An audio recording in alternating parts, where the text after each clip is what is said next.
നിയമസഭയിൽ ചോദ്യോത്തരവേള പുരോഗമിക്കുകയാണ്. കമലേഷ് തെക്കേക്കാട് കൂടി വിവരങ്ങളുമായി ചേരുന്നുണ്ട്. കമലേഷ്, നിർണായകമായ ബില്ലുകളാണ് ഇന്ന് സഭയിൽ അവതരിപ്പിക്കുന്നത്. എന്തൊക്കെയാണ് മറ്റു വിവരങ്ങൾ?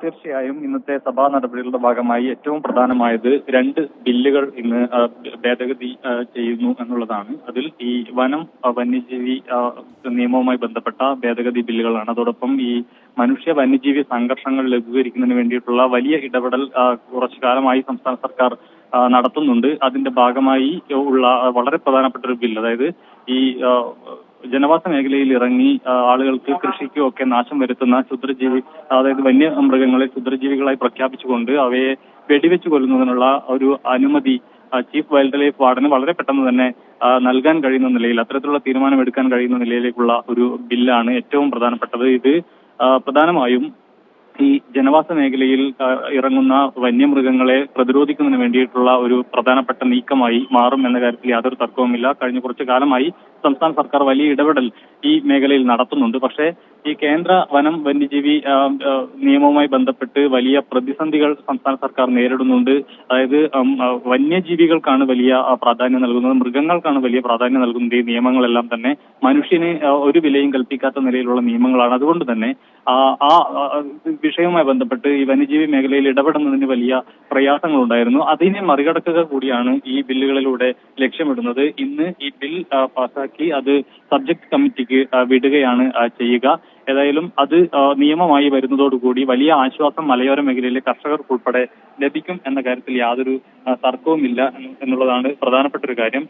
ഇപ്പോൾ ഈ നിലവിലുള്ള കേന്ദ്ര നിയമത്തിലെയും അതുപോലെ തന്നെ കേന്ദ്ര സർക്കാർ പുറപ്പെടുവിച്ചിട്ടുള്ള സ്റ്റാൻഡേർഡ് ഓപ്പറേറ്റിംഗ് പ്രൊസീജിയറിലെയും അപ്രായോഗികമായ അതുപോലെ തന്നെ കാലതാമസം വരുത്തുന്നതുമായ നിരവധി നടപടിക്രമങ്ങൾ ഒഴിവാക്കാൻ ഈ ബില്ലിലൂടെ കഴിയുമെന്നാണ് മനസ്സിലാക്കുന്നത്. അടിയന്തര നടപടി സ്വീകരിക്കാൻ കഴിയുന്ന ഒരു ബില്ല് കൂടിയാണ് ഇത് എന്ന കാര്യത്തിൽ യാതൊരു തർക്കവുമില്ല. അതുപോലെ തന്നെ ഈ വന്യജീവി ആക്രമണത്തിൽ ആർക്കെങ്കിലും ഗുരുതര പരിക്ക് പറ്റിയാൽ ഈ ബന്ധപ്പെട്ട ജില്ലാ കളക്ടർ അതുപോലെ തന്നെ ചീഫ് ഫോറസ്റ്റ് കൺസർവേറ്റർ അക്കാര്യം chief wild life warden report ചെയ്താൽ അദ്ദേഹത്തിന് മറ്റ് നടപടിക്രമങ്ങൾക്ക് വേണ്ടി സമയം പാഴാക്കാതെ തന്നെ ഈ വന്യമൃഗത്തെ കൊല്ലുന്നതിന് ഉൾപ്പെടെയുള്ള നടപടി സ്വീകരിക്കാവുന്നതാണ് ഈ ബിൽ പ്രകാരം. അതാണ് ഇതിലെ ഏറ്റവും പ്രധാനപ്പെട്ട ഒരു കാര്യം എന്ന് പറയുന്നത്. മറ്റൊരു പ്രധാനപ്പെട്ട ബിൽ എന്ന് പറയുന്നത് ഈ വനം നിയമവുമായി ബന്ധപ്പെട്ട് ഈ ചന്ദന മരങ്ങൾ, അതായത് സ്വകാര്യ ഭൂമിയിലെ ചന്ദന മരങ്ങൾ വനംവകുപ്പിന്റെ അനുമതിയോടുകൂടി മുറിച്ച് വിൽക്കുന്നതിനുള്ള അനുമതി സ്വകാര്യ വ്യക്തികൾക്ക് നൽകുന്നു എന്നുള്ളതാണ്. ഇതും ഈ ചന്ദനമരങ്ങളുടെ വ്യാപനം ഉൾപ്പെടെ നടത്തുന്നതിന് വേണ്ടി വലിയ ഒരു സഹായകമാവും എന്നുള്ളതാണ് കണക്ക് കൂട്ടുന്നത്. നിലവിൽ ഇപ്പോൾ ഇത് സംബന്ധിച്ച നിയമങ്ങൾ വളരെ പ്രയാസമാണ് കർഷകർക്ക് അല്ലെങ്കിൽ സ്വകാര്യ വ്യക്തികൾക്ക് ഉണ്ടാക്കുന്നത്. സ്വന്തം ഭൂമിയിലെ ചന്ദനമരം മോഷണം പോയാൽ പോലും ആ ഭൂമിയുടെ ഉടമസ്ഥനെതിരെ കേസെടുക്കുന്ന ഒരു സാഹചര്യം നിലവിലുണ്ട്. അതാണ് നിലവിലെ നിയമം. അതുകൊണ്ട് തന്നെ സ്വന്തം ഭൂമിയിൽ ചന്ദനമരങ്ങൾ വെച്ചുപിടിപ്പിക്കാൻ പോലും ആരും തയ്യാറാകാത്ത ഒരു സാഹചര്യം നിലവിലുണ്ട്. അതിന് ഒരു മാറ്റമുണ്ടാവും. ഇത് വനംവകുപ്പിന്റെ അനുമതിയോടുകൂടി ചന്ദനമരങ്ങൾ വിൽക്കാനുള്ള ഒരു ബിൽ വരുന്നതോടുകൂടി കൂടുതൽ ആളുകൾ സ്വന്തം ഭൂമിയിൽ ചന്ദനമരങ്ങൾ കൃഷി ചെയ്യുന്നതിന് വേണ്ടിയുള്ള അല്ലെങ്കിൽ നട്ടുപിടിപ്പിക്കുന്നതിന് വേണ്ടിയിട്ടുള്ള ഒരു തീരുമാനത്തിലേക്ക് പോകും. അത് ചന്ദനമരങ്ങളുടെ വ്യാപനത്തിന് കാരണമാകും എന്നുൾപ്പെടെയുള്ള കാര്യങ്ങൾ സംസ്ഥാന സർക്കാർ കണക്ക് കൂട്ടുന്നുണ്ട്.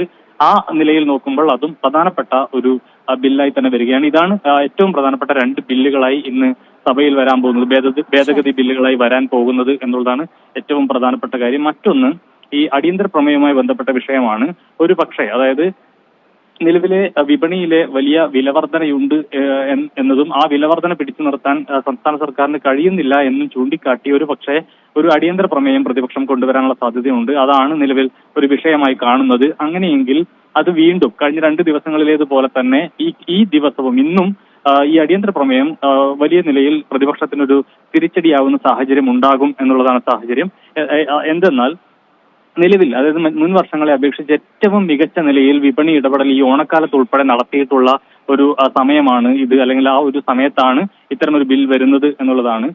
സപ്ലൈകോ മുഖാന്തരം, കൺസ്യൂമർ ഫെഡ് മുഖാന്തരം പൊതു വിപണി ഇടപെടലിലൂടെ ഉൾപ്പെടെ വലിയ നിലയിലുള്ള സഹായം ജനങ്ങൾക്ക് നൽകാൻ ഈ വിപണി ഇടപെടലിലൂടെ സംസ്ഥാന സർക്കാരിന്, ഭക്ഷ്യവകുപ്പിന് ഇക്കുറി സാധിച്ചിട്ടുണ്ട് എന്നുള്ളതാണ്. അതിന്റെ ഏറ്റവും വലിയ ഉദാഹരണം എന്ന് പറയുന്നത് സപ്ലൈകോ, കൺസ്യൂമർ ഫെഡ് ഉൾപ്പെടെയുള്ള സപ്ലൈകോ വഴി മാത്രം വിപണനം നടത്തിയത്. അതിൽ വിറ്റുവരവ് 386 കോടി രൂപയാണ്. അതായത് ചരിത്രത്തിലെ ഏറ്റവും ഉയർന്ന തുകയാണ് ഇക്കുറി വിറ്റുവരവായി, അതായത് വില കുറച്ച് സാധനങ്ങൾ വിറ്റത് വഴി സംസ്ഥാന സർക്കാരിന് ഭക്ഷ്യവകുപ്പിന് ലഭിച്ചിട്ടുള്ളത്, സപ്ലൈകോയ്ക്ക് ലഭിച്ചിട്ടുള്ളത് എന്നുള്ളതാണ് സാഹചര്യം. ആ നിലയിൽ വലിയ ഇടപെടൽ നടത്തി 20 കിലോ അരി 25 രൂപ നിരക്കിൽ 20 കിലോ അരി നൽകുന്ന സാഹചര്യമുണ്ട്. അത് ഓണക്കാലത്ത് മാത്രമല്ല, തുടർന്നും അത് നൽകും എന്ന് കഴിഞ്ഞ ദിവസം സഭയിൽ മന്ത്രി അറിയിക്കുകയും ചെയ്തിട്ടുണ്ട്. ആ നിലയിൽ വലിയ ഇടപെടൽ, വിപണി ഇടപെടൽ നടത്തുന്ന ഒരു സാഹചര്യമുണ്ട്. 500 രൂപയ്ക്ക് മുകളിൽ വിലയുള്ള വെളിച്ചെണ്ണയുടെ വില, അത് വില കുറച്ച് 330 രൂപയ്ക്ക് ഉൾപ്പെടെ ഈ ഓണക്കാലത്ത് നൽകാൻ സംസ്ഥാന സർക്കാരിന് കഴിഞ്ഞിട്ടുണ്ട് എന്നുള്ളത്, സപ്ലൈകോയിലൂടെ കഴിഞ്ഞിട്ടുണ്ട് എന്നുള്ളത് വലിയ ഇടപെടൽ തന്നെയാണ്.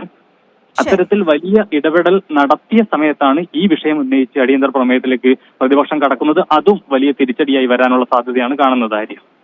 ശരി, കമലേഷ് തെക്കേക്കാടാണ് വിവരങ്ങൾ നൽകിയത്.